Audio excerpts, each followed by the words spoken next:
Boa noite a todos. Que bom que você está aqui. Amém? Que bom que você também em casa está nos acompanhando. E que bom que você futuramente vai nos acompanhar também. Que a graça e a paz do nosso Senhor estejam com vocês. Nós vamos dar continuidade então no nosso estudo expositivo. Nós estamos estudando o livro de Apocalipse, tá? Estamos exatamente agora no capítulo 2. Para quem trouxe as Bíblias pode acompanhar. Apocalipse capítulo 2, e hoje nós vamos estudar o verso 14 e 15. Amém? Estudo expositivo. O que é um estudo expositivo, para vocês entenderem melhor? É expor o que a palavra de Deus quer nos ensinar. É eu e você entrarmos na mente do autor, qual foi usado por Deus, foi inspirado por Deus para nos trazer a palavra de Deus.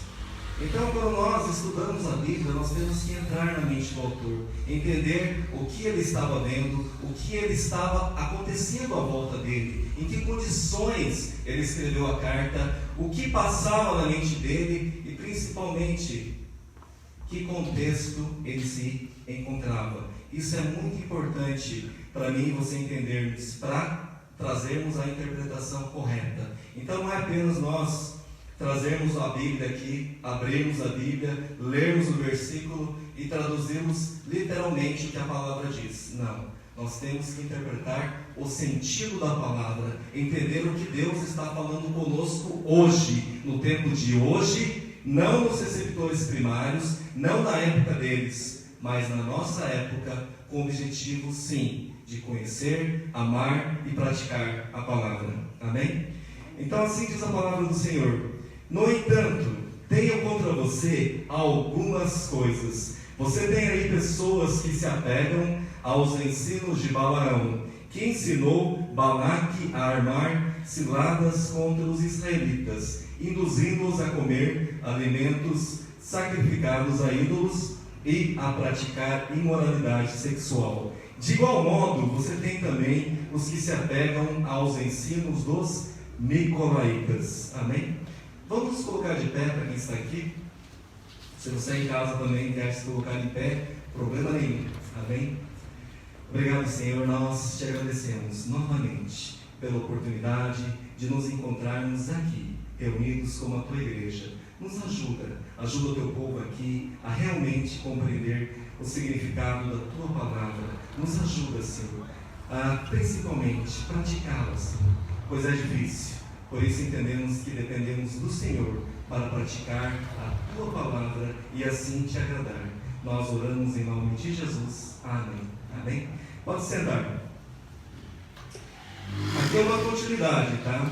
Para quem está meio perdido, os nossos vídeos de estudo estão arquivados no YouTube. Nós temos o endereço lá, Ilha de Copanduva, temos no Facebook também.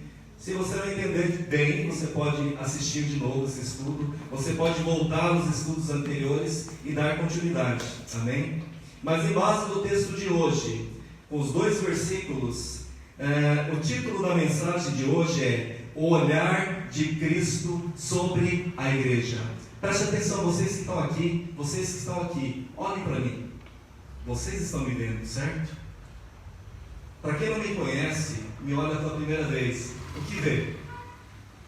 Um japonês? Certo? Fácil. Mas para quem me conhece e anda comigo e tem mais intimidade, não vê apenas um japonês aqui. Vê o irmão em Cristo.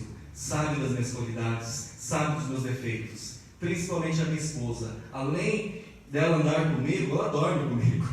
Então ela me conhece às vezes mais do que a mim. Então se eu estou aqui, primeiramente, não é porque eu sou melhor que vocês. Se eu estou aqui, é pura graça de Deus, é favor imerecido. Deus olhou para mim, teve misericórdia da minha vida, me tratou, me lavou, me limpou e tem me capacitado a estar aqui.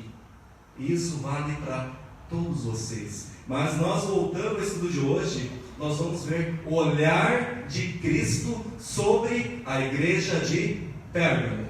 Amém? Então Cristo vê uma igreja, nesses 2 versículos, Cristo vê uma igreja que começa a negociar a verdade. Então Cristo vê uma igreja que começa a negociar a verdade. Como Satanás não teve sucesso contra a igreja usando a perseguição, lembra? Isso está no estudo anterior. Se vocês quiserem saber, assistam. Mas Satanás não teve sucesso perseguindo a igreja. Mas agora ele muda a sua tática. Não está funcionando matar os cristãos, não está funcionando queimar eles vivos dentro de um touro de bronze. Então vamos usar sedução, vamos usar a mistura.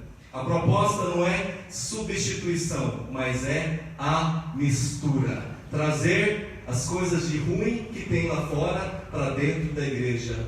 Fazer uma mistura para ver se sai alguma coisa de bom. E não vai sair algo de bom. Se vocês, mulheres, homens também fazem bolo, certo? Eu não faço ainda. Tem algum homem que faça? O pastor já vi fazendo.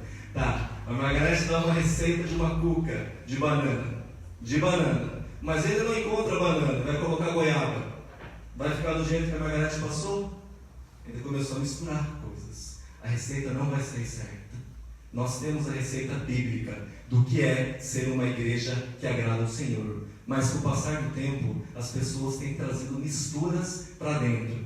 Por isso que vocês estão vendo essas tortas por aí, tá? Não bolo. Alguns membros da igreja, então, começaram a abrir e aguardar e a ceder, abrir a guarda, tá? Se descuidar diante da sedução do engano religioso. Na igreja havia crentes, então na igreja de Pérgamo havia crentes fiéis, mas também havia outros que estavam se desviando da verdade, outros que estavam comendo de tudo, não aceitando só goiaba, pastor, tudinho, pé de galinha também, aquela frutinha, mas aceitando de tudo. Preste atenção, isso aqui é muito importante. Numa mesma congregação, tá? Aqueles que permanecem fiéis, mas também aqueles que caem. Isso é igreja. A igreja não é formada de pessoas perfeitas, mas de pessoas que buscam a perfeição em Cristo, mas estão sujeitas a falhar também. Agora, no mesmo verso 14, Cristo vê uma igreja que começa também a ceder às pressões. Chegou a mistura. Agora a igreja está cedendo às pressões. Na igreja de Pérgamo havia pessoas que se apegavam aos ensinos de, como nós lemos no verso 14, aos ensinos de Balaão, que ensinou Balaque a armar ciladas contra o povo de Deus, contra Israel. Mas vamos entender um pouquinho quem era Balaque e Balaão, para nós nos encaixarmos. Balaque foi um rei moabita, tá? Que tentou então prejudicar o povo de Israel. Ele ficou conhecido na história bíblica por ter contratado Balaão para amaldiçoar o povo de Israel. Balaque viveu no período em que Israel peregrinava na península de Sinai, tá? Após sair do Egito para destino terra prometida. Balaque então contrata Balaão. Para quê? Para amaldiçoar a Israel. Balaão prostituiu os seus dons. Balaão realmente era uma pessoa que tinha dons e talentos, mas prostituiu, vendeu os seus dons com o objetivo de ganhar dinheiro. Abre entre parênteses. Há pessoas que sabem falar, há pessoas que conseguem ludibriar, há pessoas que conseguem fazer uma lavagem na sua mente. Dizem que Hitler foi uma dessas pessoas. Era tão eloquente que convenceu a sua nação inteira a fazer o que fez. Então há pessoas dentro da igreja, na política, que são eloquentes. O falar deles convence. Balaão era uma pessoa assim. Ele tinha dons, mas ele prostituiu os seus dons com o objetivo único de ganhar dinheiro. O Deus de Balaão não era o Deus de Israel, mas era o dinheiro. Quando ele abria a boca, só que interessante que quando Balaão amaldiçoa o povo de Israel, só que quando ele abria a boca para amaldiçoar, ele só conseguia abençoar o povo.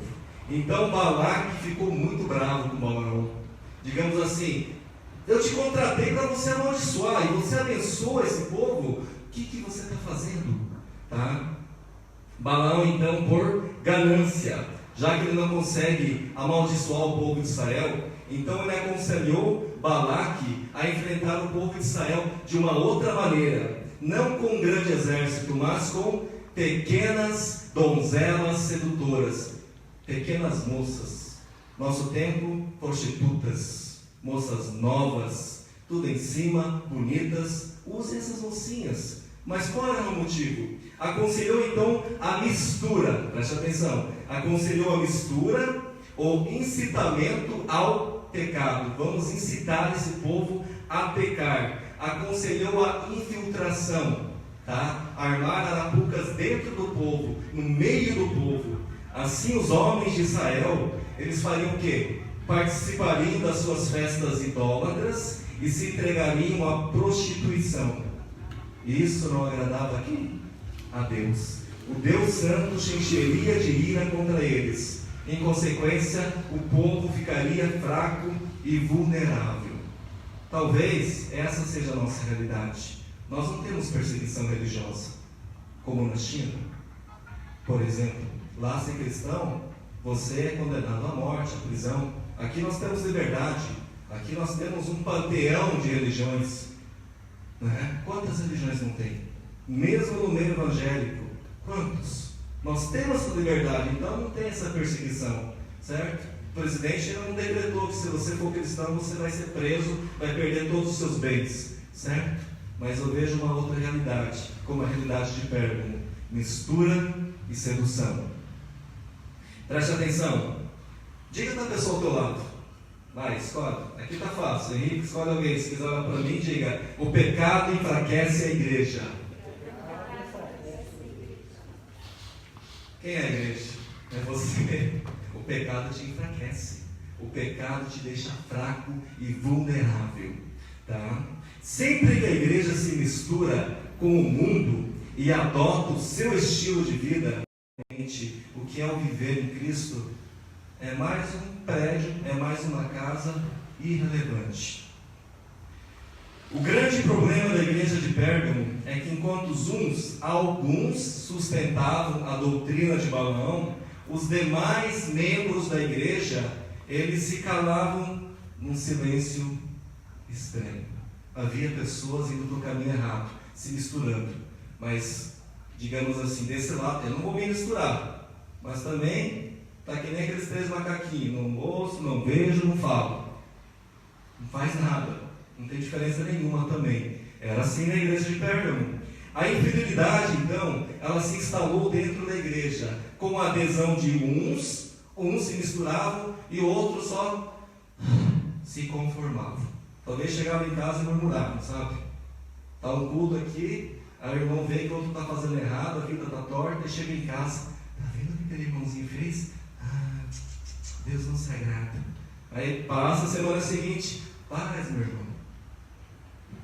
Conformismo. Tá? Talvez você não precise chegar diretamente para o pessoal e apontar o dedo.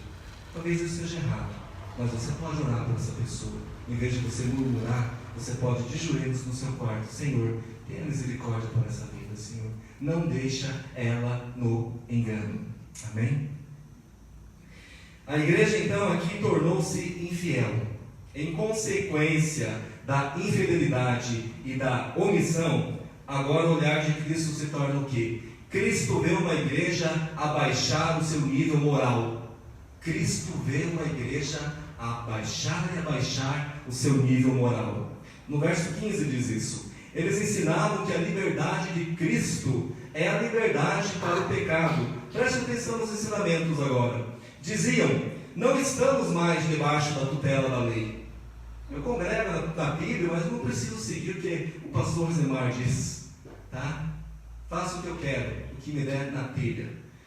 Estamos livres para viver sem freios, sem imposições, sem regras. Com certeza você ia adorar quando seus filhos falassem isso para mim: papai, vou fazer o que eu quero. E aí cantar aquela musiquinha: deixa a vida me levar, vida leva. Será que é assim? Você, pai, centrado e correto, você ia dar parabéns para o seu filho? Garanto que não. Você vai dar um puxão de orelhas. Enquanto você está na minha casa, enquanto eu te sustento, você vai fazer conforme eu ditar as regras. Porque eu vou te ensinar, vou te instruir a ser um bom homem. Isso é o que um bom pai faria.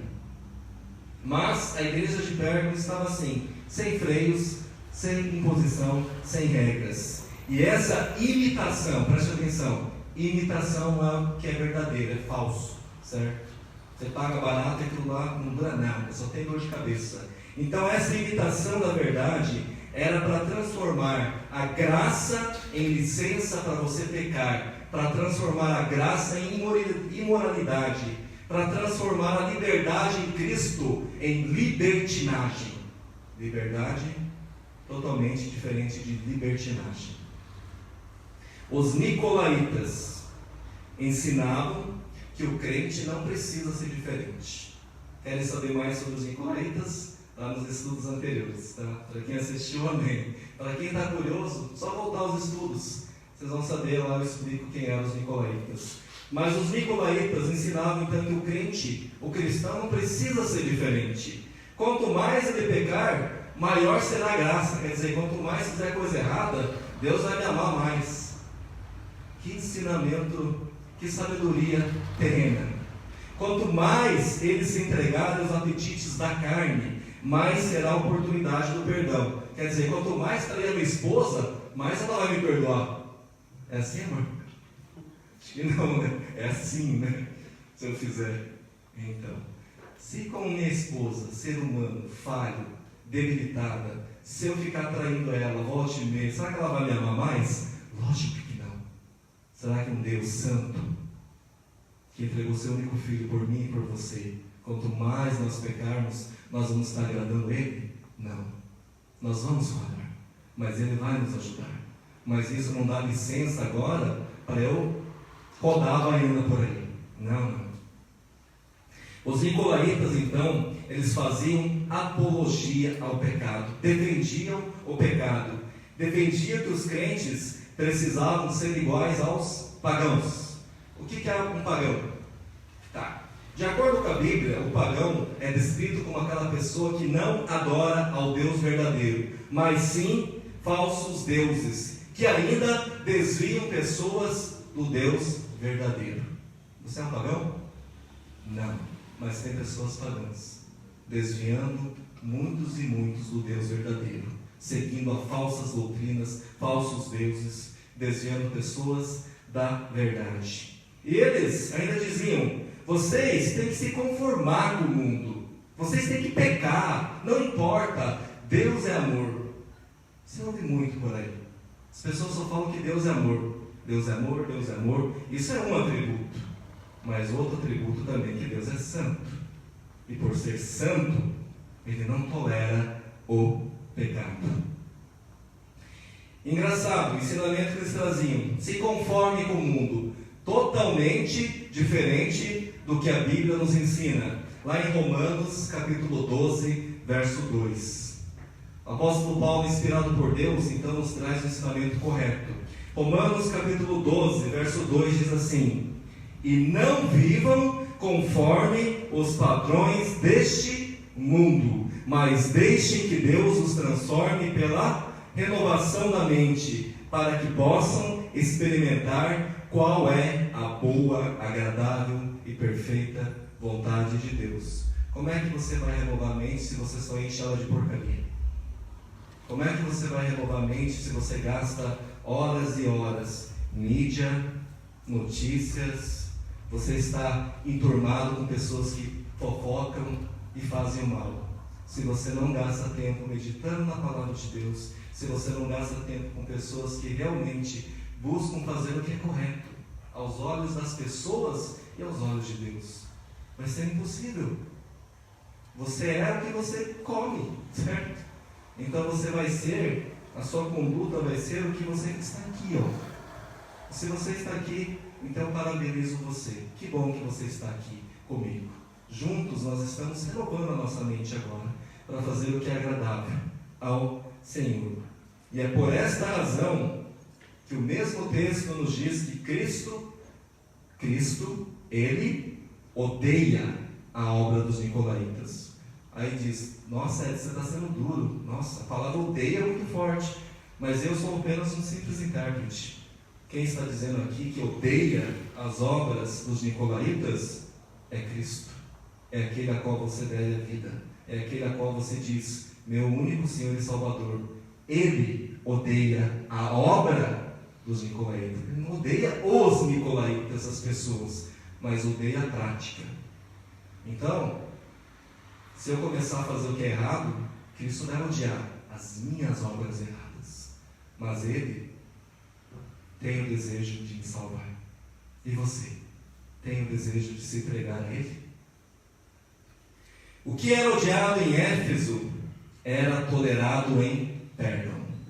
O que era odiado na igreja de Éfeso, em Pérgamo, estava ok. E para concluir o estudo de hoje, para quem não sabe também, de Éfeso, eu já passei os estudos sobre a igreja. Nós estamos fazendo então estudos expositivos, desde o comecinho de Apocalipse. Já estudamos a igreja de Éfeso lá no comecinho. Era uma igreja totalmente diferente como Pérgamo. Lá não se tolerava a prática do pecado. Lá não entravam as coisas de fora. Lá eles eram demais. Mas em Éfeso se esqueceu o primeiro amor. Para concluir o estudo de hoje, Cristo diagnostica a igreja. Além de Cristo dar o diagnóstico da igreja, nós vemos os olhares de Cristo. Ele identifica o problema. Cristo identifica a fonte do pecado. A cidade estava mergulhada na confusão mental da heresia. Está lá no estudo anterior. Nós estudamos sobre a igreja de Pérgamo. Como era a cidade? Lembra? Panteões, culto ao Esculápio, culto ao imperador Deus. Esculápio é aquele símbolo que tem nos médicos. Sabe aquela cobrinha? Aquele símbolo da medicina vem aqui de Pérgamo. Então no estudo anterior eu explico isso também. O reino de Satanás, preste atenção, está onde as trevas reinam. Ele é o dominador desse mundo tenebroso. Satanás odeia a luz. Ele é mentiroso e enganador. Ele cega o entendimento dos descrentes. Ele incita, ele instiga os homens a pecar e ainda induz ao erro. Presta atenção, o que Satanás faz? Satanás ele usa pessoas e usa principalmente pessoas que não têm a sua vida entregue a Cristo. Pessoas que estão sujeitas, como Balaão. Pessoas como os nicolaítas, que estavam trazendo ensinamentos heréticos, ensinamentos do mundo à igreja de Pérgamo. Hoje, na nossa realidade, nós temos os falsos profetas. Nós temos aqueles que se dizem apóstolos. Nós temos aqueles que se dizem: eu tenho um degrau mais alto, eu tenho acesso a Deus. Pessoas que querem ser mais especiais. Elas querem ser de tudo. Só não dizem que é Cristo porque aí é abuso demais, né? Talvez tenha uns, mas tem aqueles. Pastores falsos, o que mais tem é pastores falsos. O que é um pastor falso? É aquele que não foi chamado por Deus. É aquele que não se preparou. É aquele que não dedicou a sua vida a Deus. É aquele que está num púlpito coordenando as igrejas como Balaão. Interesse único, mamon, dinheiro. Isso nós temos muito. Eu estou alertando isso? Não. A Bíblia alerta isso para os falsos profetas, falsos pastores. As cartas de 1ª e 2ª Timóteo, quantas? Alerta para isso. Cuidado. Pessoas interessadas apenas em si mesmo, usando o Evangelho, não para salvar vidas, mas usando o Evangelho, a palavra de Deus, como fonte de lucro. Quer saber se é uma igreja verdadeira? Hoje é fácil. Vai lá um tempo na igreja, conheça a liderança. Aí se você vê que os líderes estão mais interessados no seu bolso do que a sua vida, cuidado. Cuidado. Se há muitas e muitos apelos, né? Tudo roda em dinheiro. Vamos levantar a bênção, não sei o que, para arrecadar isso. Não sei o que para isso. Dê 10 que você vai receber 100. Aí o culto está em torno do quê? Ensino de balão. Cuidado. E é por isso que a Bíblia nos diz, nos alerta, em João capítulo 10, do verso 10 a 11, diz assim: o ladrão vem apenas para furtar, matar, destruir, certo? Mas se você ver o contexto, não diz que aqui o ladrão é Satanás diretamente. Leia o contexto. Você não vai encontrar a menção que o ladrão aqui é exatamente Satanás, mas são exatamente as pessoas que eu falei, pessoas usadas, nicolaítas, falsos pastores, os fariseus da época. Esse é o ladrão. Contexto de hoje, quem que é o ladrão nas igrejas?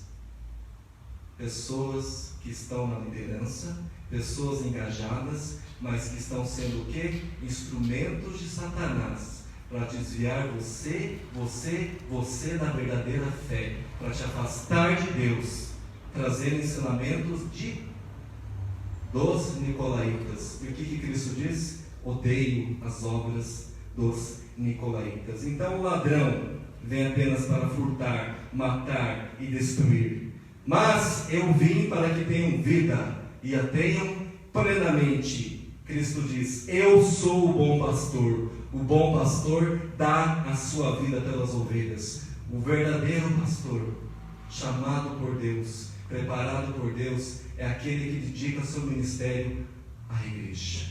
É aquele que passa dificuldades, mas não que ele não sinta, mas ele confia em Deus. Ele sabe que Deus que o sustém. Ele sabe que é Deus que vai levantar meios para que a obra dele não pare.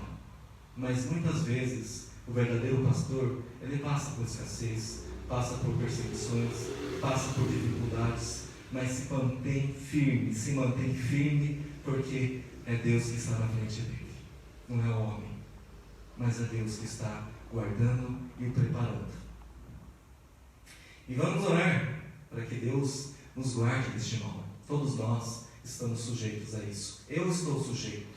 Se eu não mantiver a minha vida em conduta, se eu não mantiver a minha vida em dependência do Senhor, eu também posso me tornar um ladrão.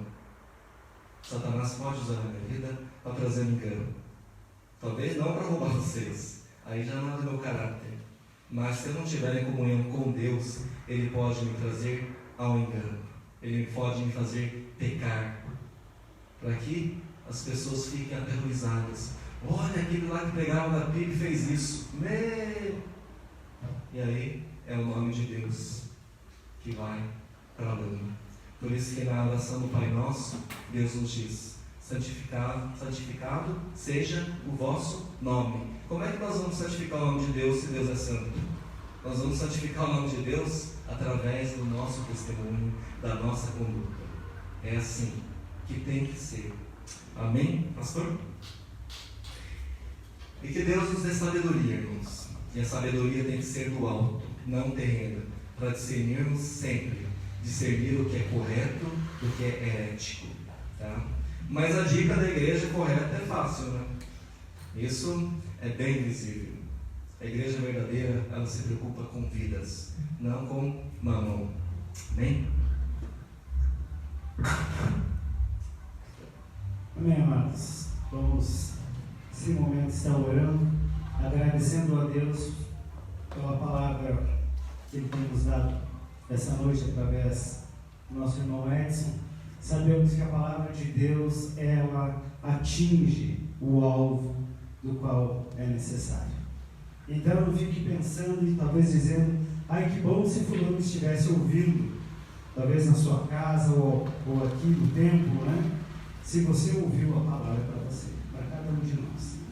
Deus não manda a palavra para outras pessoas que não estão presentes. Ele manda para quem é ouvinte. E não fique triste se a palavra talvez mexa com você. Aproveite a oportunidade e gere uma mudança. Esse gerar uma mudança depende de nós.